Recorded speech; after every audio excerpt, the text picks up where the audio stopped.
Hi, welcome to All About Ag, a podcast where we share insights about the world of agriculture. Whether you've grown up in agriculture, are a curious consumer, or someone just looking to learn more about the industry that feeds the world, this podcast has something for you. So tune in weekly to explore current events, hot topics, and on-farm experiences. My name is Noah. And my name is Sydney, and today we want to introduce ourselves and talk about our background in agriculture.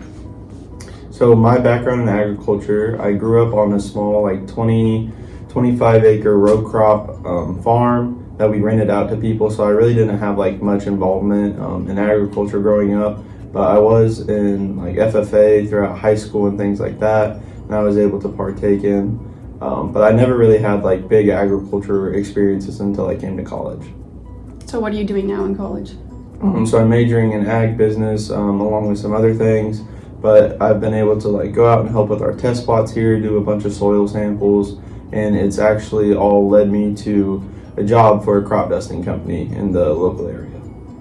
Yeah, so how did that internship play out? It worked out really well. I was able to meet a lot of the locals, farmers, seed reps, a bunch of things like that, and it gave me a lot of connections to whereas I can move forward in the venture on my own or continue growing with this company. But this next summer, I'll be continuing my growth and development with the company. That's awesome. Would you say that your experience in agriculture is more relevant now as far as you're learning new things now versus a childhood in it? Yeah. Yeah, okay. That's what I would say, yeah. So my experience is a little bit opposite. So I actually grew up in agriculture. I'm technically a fifth generation dairy farmer. It's been in my family for several years. My dad was a high school ag teacher. My mom works for our local extension service, so all of their jobs are focused in ag. Yeah. My whole family's in ag. So for me, agriculture has been my whole life. So it's really cool to kind of see our different perspectives because you're kind of still learning and through college and experiencing and figuring out your place in ag, where as I grew up in agriculture.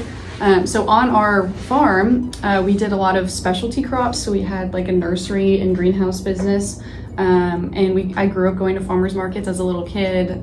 We would sell dahlia tubers because that's what we started out doing when I was little. And then we also would sell patio planters that we get to put together and 6-packs of marigolds. And we still do that. That's still part of our family business. But that's really what I grew up doing. And then we also have a small dairy operation. I've got a couple head of cattle. I got my first cow when I was 9, I think, and just starting 4-H. So I grew up showing in 4-H and FFA at fairs. And FFA was a huge part of my life. Like I said, my dad was a high school ag teacher, so I pretty much did every single event in FFA. What events did you end up doing? I did the equestrian judging, Okay. a bunch of livestock, and then poultry. Oh, okay. That's kind of cool. Yeah. So I did a lot of the public speaking side. So part of the reason that we want to start this podcast is to share our backgrounds in agriculture and our different perspectives. So more of a Midwest perspective. I grew up on the West Coast, but then we're both in college studying ag and learning some of the same things. But then also sharing our communication skills and because I am doing communications and agriculture, I think it's a perfect intersection for both of us to share that. But where do you see your career in agriculture going? Not 100% sure. I'd like to stay on the crop dusting side of things for now. Knowing a lot of seed reps has been nice. That's a lot of open doors I could get my foot in as far as jobs and ongoing ag go. Mm-hmm. But I'm not 100% sure. I think just stay with this company for now, and then if bigger and better shows up, then possibly take the opportunities. Yeah, that's awesome. Yeah, so we're seniors. We're graduating in April, end of April, beginning of May. So what other internships or things have you done that has solidified your decision to be in the ag community? I'd probably just say the people that I've already met in the community and just the connections that have been built or made. To me, it's more of a wholesome community just because everyone knows what everyone's going through, and it's not one group of people are doing better than another in a small town rural area just because everyone's got some chips in the pot and everyone's working together. Yeah, something I've definitely learned by going to college in the Midwest is that agriculture is the main focus. So like a lot of people are in the ag community. Like even if you live in the city, you're surrounded by agriculture in the Yeah. Midwest.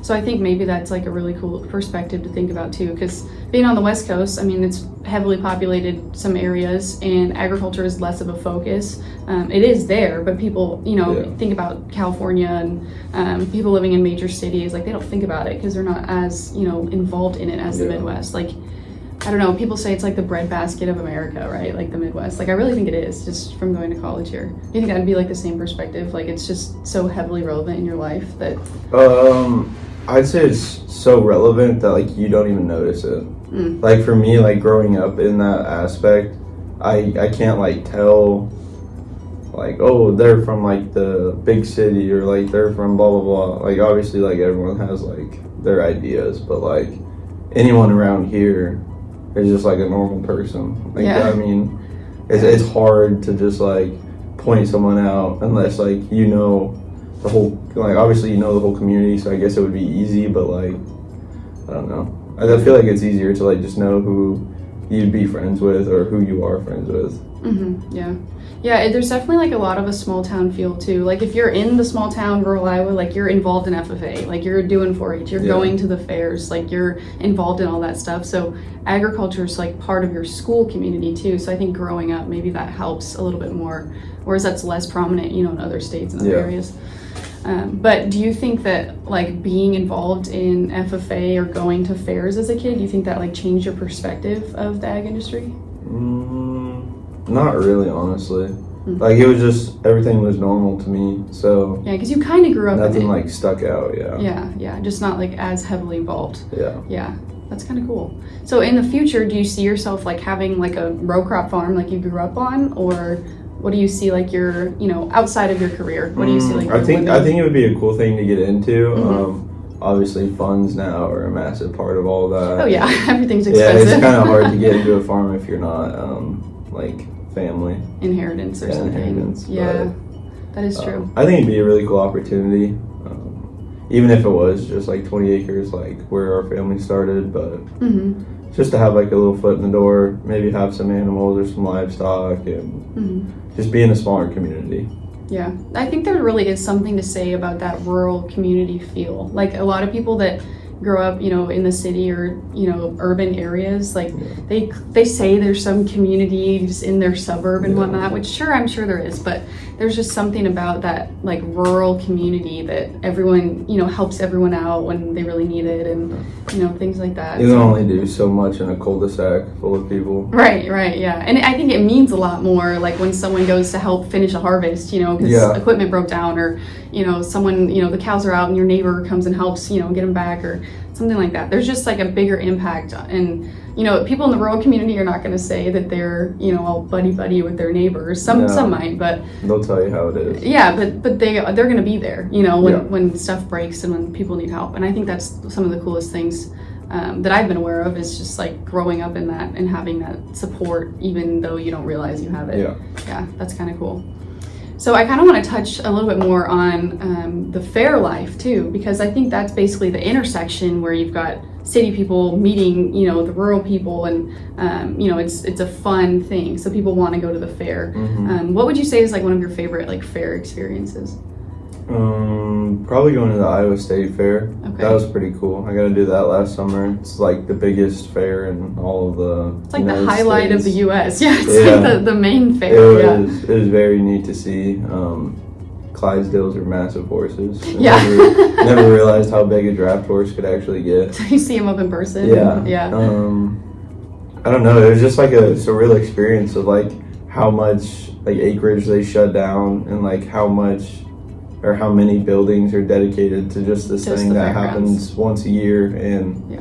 how like big of a what would you call it, like a momentum Yeah, sure. Yeah. of like just how many people want to be out there, or like how important this is to a bunch of people. Yeah.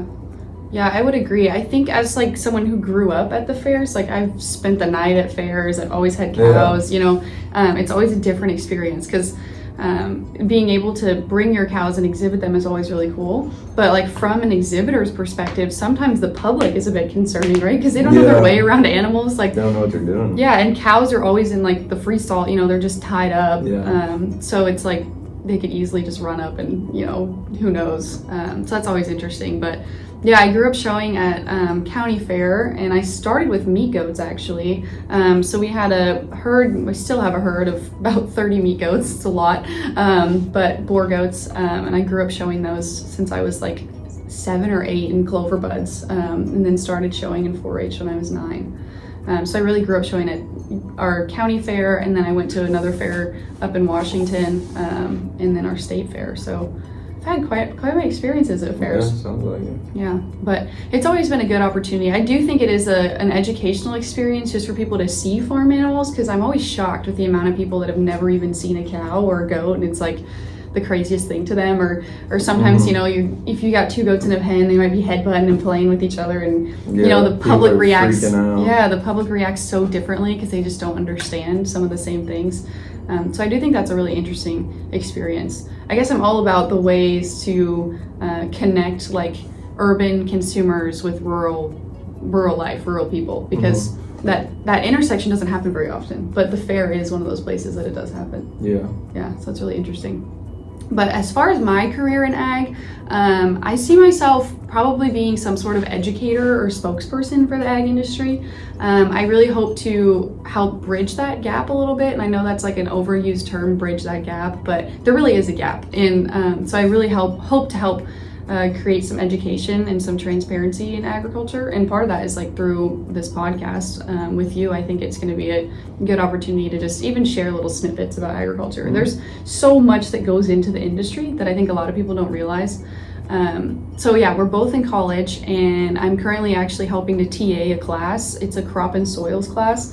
And I absolutely love that because I'm a very hands-on learner. I don't know about you, but I just like love being in a lab or involved in anything hands-on. So like our test plots that we have here, it's just great to take students out there and do some experiments and stuff. But I also think that it's a good opportunity to understand how education really works, because in the class I currently am teaching, we've got a very broad perspective of students. Yeah. So I've got some students who are heavily involved in agriculture. I have some students who are maybe a biology major and they're taking it as an elective, or you know, I've got some students that are from states that I wouldn't consider to be ag focused. So I think it's really interesting. And I like to see that light bulb moment, like when their eyes lighten up and they realize, they're like, oh my gosh, that is agriculture. That's like a part of this whole thing. So I think that's actually really cool. Do you notice that at all, like in any of your classes? It's more so been on like the business side for me, but like people like finally understanding like finance or accounting, or just things like that. It's like simple. A big part where that played in was in our what's it called? Our economics classes. Oh yes. Like figuring out how to do some things in there was definitely very life-changing for a bunch of people. Yeah, we're both majoring in economics as well, so ag business and economics, and you've got business. Yeah, business. Yeah, and then I've got communications also, so kind of a diverse major. But yeah, the economics courses, those are some of the most difficult ones, and I think honestly that it's just because economics isn't so mainstream. Like, you don't really learn it in high school. Like, I don't know about you, but I didn't really have an economics class in high school. Yeah, we never did. Yeah. I mean, like, and it's not like, oh, here's how you read like the stocks of today or whatever. No, it's all the numbers behind all the scenes that you'd never expect, and it's a bunch of work for a simple answer, but no one else is going to know how to find that simple answer. Yeah, that's so true. I also think economics actually ties into agriculture a lot. You know, like even just farmer decisions and like futures market, and there's all kinds of stuff that, you know, economics ties into. So I think that was the cool part for me is we took a research seminar class, which is like the final capstone for the major. And our final project was to pick any topic we wanted and to basically share about that topic and how it relates to agriculture. So I picked a topic about the dairy industry. It's the federal milk marketing orders. It's a very complicated system, but it has a lot to do with economics. What did you end up choosing for that project? The economics of water and soil. Yeah, so also related to agriculture, Yeah. which going into that major, I really never would have thought that it was actually related, but that is kind of cool. Yeah. So I learned a lot from doing that and a lot from our other college courses. And our goal with this podcast is to share, some of these experiences. We're going to find some articles that we find really interesting that we want to share. We might actually invite some guest speakers on here and have them talk like from the local community, because we are in rural Iowa, which is like the epicenter for farming and the communities surrounding it. And we hope to share what we've learned and our experiences. And anything else you want to add to our very first episode? I don't think so. Yeah, I think we've kind of covered a lot. We just wanted to really have a chill conversation, introduce ourselves, and kick off our podcast with a good introduction video. So look forward to the next couple weeks. Follow us on Instagram. We'll have some shorts on there. We're going to do some short clips where we share some fun facts, just an easy, 3-minute listen to. So check us out on Instagram, All About Ag Podcast. Thanks for listening today, and we'll see you next week. Bye, guys. Bye.